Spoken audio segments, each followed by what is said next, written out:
Digital অ্যারেস্টের শিকার হয়ে কলকাতার চিতপুরের এক বৃদ্ধা ৬০ লক্ষ টাকা খুইয়েছেন প্রতারণার শিকার হয়ে। তাকে মোবাইলে ফোন করে প্রথমে বলা হয়েছে যে আপনার একটি পার্সেল পাওয়া গেছে এবং সেখানে তার আধার নম্বর নিয়ে বলা হয়েছে যে হ্যাঁ আপনার আধার নম্বর এবং বেআইনি লেনদেন হয়েছে। পরে ভিডিও কলে পুরো একটা সেটআপ থানা এবং তার মোবাইলে হোয়াটসঅ্যাপে একটি ভুয়ো অ্যারেস্ট মেমো পাঠানো হয় এবং তিনি ঘাবড়ে যেয়ে তার ফিক্সড ডিপোজিট ভাঙিয়ে ৬০ লক্ষ টাকা দেওয়ার পর বুঝতে পারেন যে প্রতারণার শিকার। এটা পেপারের খবর, গতকালকে বর্তমান পেপারের, সে পেপার কাটিংটা আমি আপনাদের সামনে দিচ্ছি। এর আগেও আমি ডিজিটাল অ্যারেস্ট নিয়ে ভিডিও করেছি, আপনারা প্রচুর শেয়ার করেছেন, ভিডিওটি ভালোবাসা দিয়েছেন, প্রায় 2 লক্ষের উপরে ভিউ হয়েছে। আজকে এই বিষয় নিয়ে আরও একবার সতর্কতা করবার জন্য এই ভিডিওটি। নমস্কার, আমি প্রাণ চক্রবর্তী, বিভিন্ন বিষয় নিয়ে সচেতনতামূলক পোস্ট করি আপনাদের সাথে। ডিজিটাল অ্যারেস্ট নিয়ে আগে ভিডিও করলেও ডিজিটাল অ্যারেস্টের কিন্তু রমরমা এখনও চলছে। আমরা মোবাইলে ফোন করলেই এটা শুনতে পাই কলার টিউনের মতন যে ডিজিটাল অ্যারেস্টের নামে প্রতারণা চলছে। আমরা অনেকেই সচেতন হয়েছি, কিন্তু নতুন নতুন ফর্মে এই ডিজিটাল অ্যারেস্ট কিন্তু চলছে। আজতক যে চ্যানেল সর্বভারতীয় খুব বড় একটি চ্যানেল, তার একজন বিখ্যাত সাংবাদিক, নিউজ চ্যানেলে প্রায় দিন দেখেন হিন্দিতে, রিচা মিশ্র, তিনি এত এক্সপার্ট একজন মহিলা, এত জানেন, সেই মহিলা ডিজিটাল অ্যারেস্টের শিকার হয়েছেন। ভাবা যায়? তার ইন্টারভিউ আপনার ইউটিউবে দেখে নেবেন। ফলে কিভাবে এটা করছে আগে সংক্ষেপে একটু বলবো এবং আগের ডিজিটাল অ্যারেস্টের ভিডিওটির লিঙ্ক আমার ডেসক্রিপশনে দেওয়া আছে, দেখে নেবেন। আপনার মোবাইলে একটি ফোন আসলো, ভিডিও কল বা অডিও কল, প্রথমে যে আপনার নাম জিজ্ঞাসা করা হলো যে এই নম্বরে আপনার আধার নম্বরটায় একটি পার্সেল পাওয়া গেছে, সেখানে আপনার আধার নম্বর পাওয়া গেছে।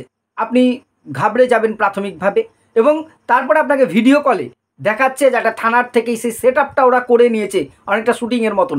সে থানা থেকে পুলিশ অফিসার ফোন করছে যে আপনার আধার নম্বরটা বলুন, এখান থেকে আধার নম্বরে, হ্যাঁ আপনার এই আধার নম্বরে এই পার্সেলের সাথে যুক্ত আছে, আপনি বেআইনি লেনদেনের সাথে যুক্ত, আপনি ড্রাগ আটক হয়েছে একটি এয়ারপোর্টে বা অমুক জায়গায়, সেই ড্রাগে আপনার আধার নম্বর আছে, আপনি ড্রাগ পাচারের সাথে যুক্ত, এই যে আপনাকে দেখুন আপনাকে অ্যারেস্ট করা হলো, ডিজিটালি অ্যারেস্ট বলে একটি অ্যারেস্ট মেমো আপনাকে হোয়াটসঅ্যাপ করে বা মেইল করে পাঠিয়ে দিচ্ছে, সেটা ভুয়ো।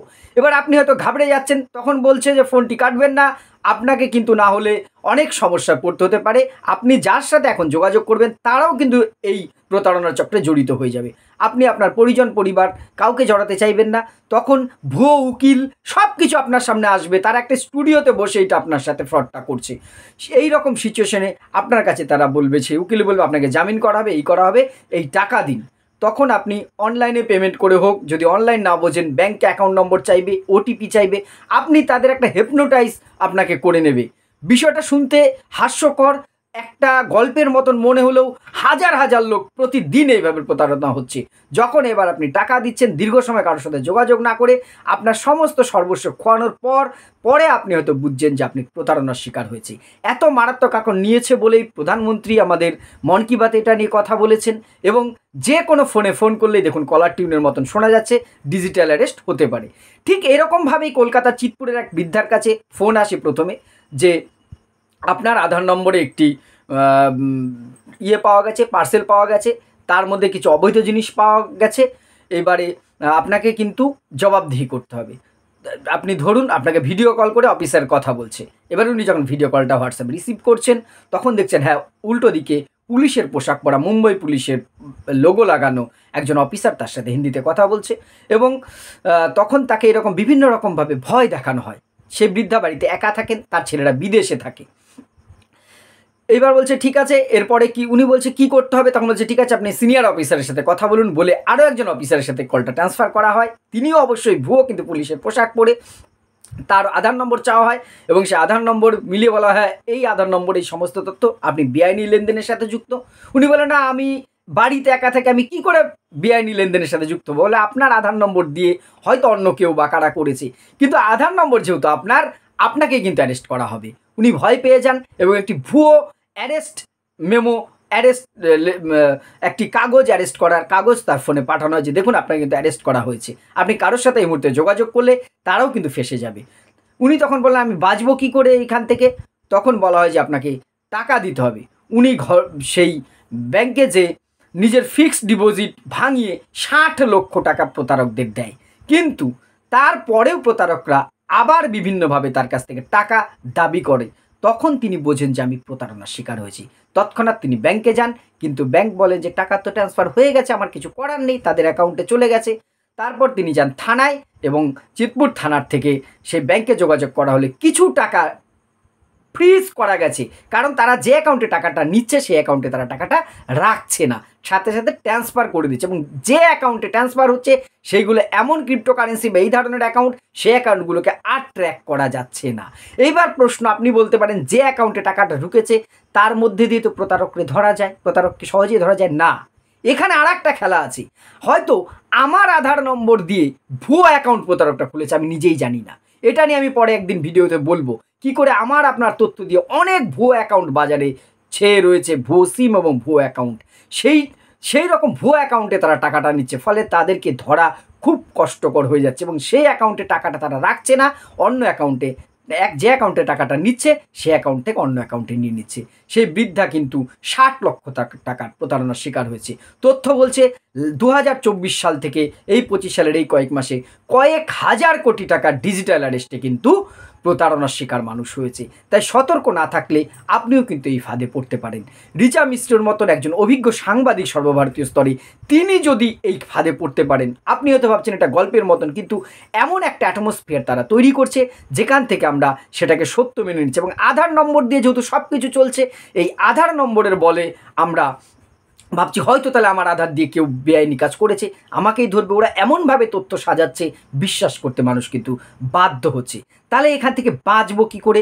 কয়েকটি জিনিস বাঁচার উপায় আমি বলছি, খুব ভালো করে একটু মনে রাখুন, তাহলে কিন্তু আমরা বেঁচে যাব। প্রথমেই বলি, ভারতীয় ন্যায় সংহিতায় বা ভারতীয় পেনাল কোডে এই ধরনের ডিজিটাল অ্যারেস্টের কোনো বিধান নেই। ডিজিটালি কেউ কাউকে অ্যারেস্ট করতে পারে না, যে কোনো থানা হোক, সিবিআই হোক, ইডি হোক, আইবি হোক, এনআইএ হোক, কেউ, কোনো কোর্ট, কেউ ডিজিটাল অ্যারেস্ট বলে আমাদের সংবিধানে এবং ন্যায় সংহিতায় কোনো ধারা নেই। ফলে প্রথমেই যখনই আপনাকে কেউ ডিজিটাল অ্যারেস্টের হুমকি দিচ্ছে, আপনি তার চেয়ে 3 গুণ হুমকি দিন যে আপনি আমাকে অ্যারেস্ট করুন। জাস্ট বলুন আপনি আমাকে অ্যারেস্ট করুন, কারণ ডিজিটালি অ্যারেস্ট হয় না। তারপরেও বাঁচার উপায় কি? প্রথমত, যে নম্বর থেকে আপনাকে ফোন আসবে এই ধরনের ভিডিও কল, আপনার আধার নম্বর, যে অফিসারের পরিচয় দিয়ে আপনি ফোনটাকে কেটে দিয়ে ব্লক করুন। তারপরে থানায় যান বা না যান, আগে ব্লক করুন। এটা ফ্রড, 200% ফ্রড। আর যেটা, নার্ভাস হবেন না, ব্যক্তিগত কোনো তথ্য দেবেন। আপনার আধার নম্বর দিন, আপনার প্যান নম্বর দিন, আপনার ফোনের ওটিপি দিন, আপনার এই নম্বর দিন, আপনি হোয়াটসঅ্যাপ করুন, তাড়াতাড়ি বিপদে পড়বেন। ঘরে বসে কেউ বিপদে পড়তে পারে না। আপনার নম্বর দিয়ে যদি বাইরে কেউ কিছু করেও থাকে, এত বড় কিছু হয়ে যায়নি, আপনাকে ঘরে বসেই আপনাকে অ্যারেস্ট হতে হবে। ফলে কোনো ব্যক্তিগত তথ্য যে মানুষই ফোন করে বলুক না কেন আপনি দেবেন না, কারণ কোনো অফিসার, কোনো ব্যাংক, কোনো পুলিশ স্টেশন ওভার টেলিফোন কোনো তথ্য এইভাবে চাইতে পারে না। বা চায়ও যদি, সাপোজ ব্যাংক তো চাবেই না, কেউ যদি চেয়েও তাকে ধরে নিন, তর্কের খাতিরে আপনি দিতে বাধ্য নন। ফিজিক্যালি আপনার কাছে চাইতে পারে যদি আপনি কোনো অন্যায়ের সাথে যুক্ত হয়ে থাকেন। আপনি কোনো অন্যায় করে থাকলেও এই রকম ওভার টেলিফোন বা অনলাইনে কোনো তথ্য শেয়ার করবেন না। যাচাই করুন, আগে ওয়েবসাইটে দেখুন, তারপরে তবেই করুন। আর কোনো রকম পেমেন্ট ডিজিটালি এভাবে করে ভয়ে বা আতঙ্কে করবেন না। আপনার যতই তারা বলুক কারোর সাথে যোগাযোগ করা যাবে না, আপনি লাইনটাকে জাস্ট কেটে দিন। হ্যাঁ, জাস্ট কেটে দিয়ে একবার 1 মিনিটের জন্য আপনার কোনো পরিচিতের সাথে একবার কথা বলুন। আপনি যে ঘোরে ছিলেন সেই ঘোর থেকে বেরিয়ে আসতে পারবেন। তখন ভাববেন যে আমি কোন জায়গায় চলে গেছিলাম। না হলে আপনার হুঁশ কিন্তু ফিরবে না। যত এক্সপার্ট আপনি হন না কেন, আপনি কিন্তু জড়িয়ে যেতে পারেন। আর প্রতারিত হলে 1930, আমি অনেক ভিডিওতে বলেছি, 1930 এই নম্বরে ফোন করুন, অথবা যে আমাদের ওয়েবসাইট আছে cybercrime.gov.in, এখানে যে আপনার অভিযোগটা নথিবদ্ধ করুন। আর কোনো সংস্থা ডিজিটাল অ্যারেস্ট করতে পারে না, সেটা যেমন বললাম। এবং সাথে সাথে আপনার অ্যাকাউন্টটা আগে ফ্রিজ করুন। অ্যাকাউন্ট ফ্রিজ করতে গেলে আপনার ব্যাংকের একটা টোল ফ্রি নম্বর আছে, সেখানে ফোন করে বলুন আপনার অ্যাকাউন্টটাকে আপনি আপাতত ব্লক করে রাখতে চান। তাহলে প্রতারকরা কোনো রকম কোনো টাকা আপনার অ্যাকাউন্ট থেকে কাটতে পারবে না। ডিজিটাল অ্যারেস্ট বলে কিছু হয় না, কিন্তু বহু লোক প্রতিদিন প্রতারিত হচ্ছে। তাই সতর্ক থাকুন, সাবধানে থাকুন। আপনাদের এই ধরনের কোনো অভিজ্ঞতা থাকলে কমেন্ট করে জানান। ভিডিওটি ভালো লাগলে অবশ্যই শেয়ার করে পাশে থাকবেন। ধন্যবাদ।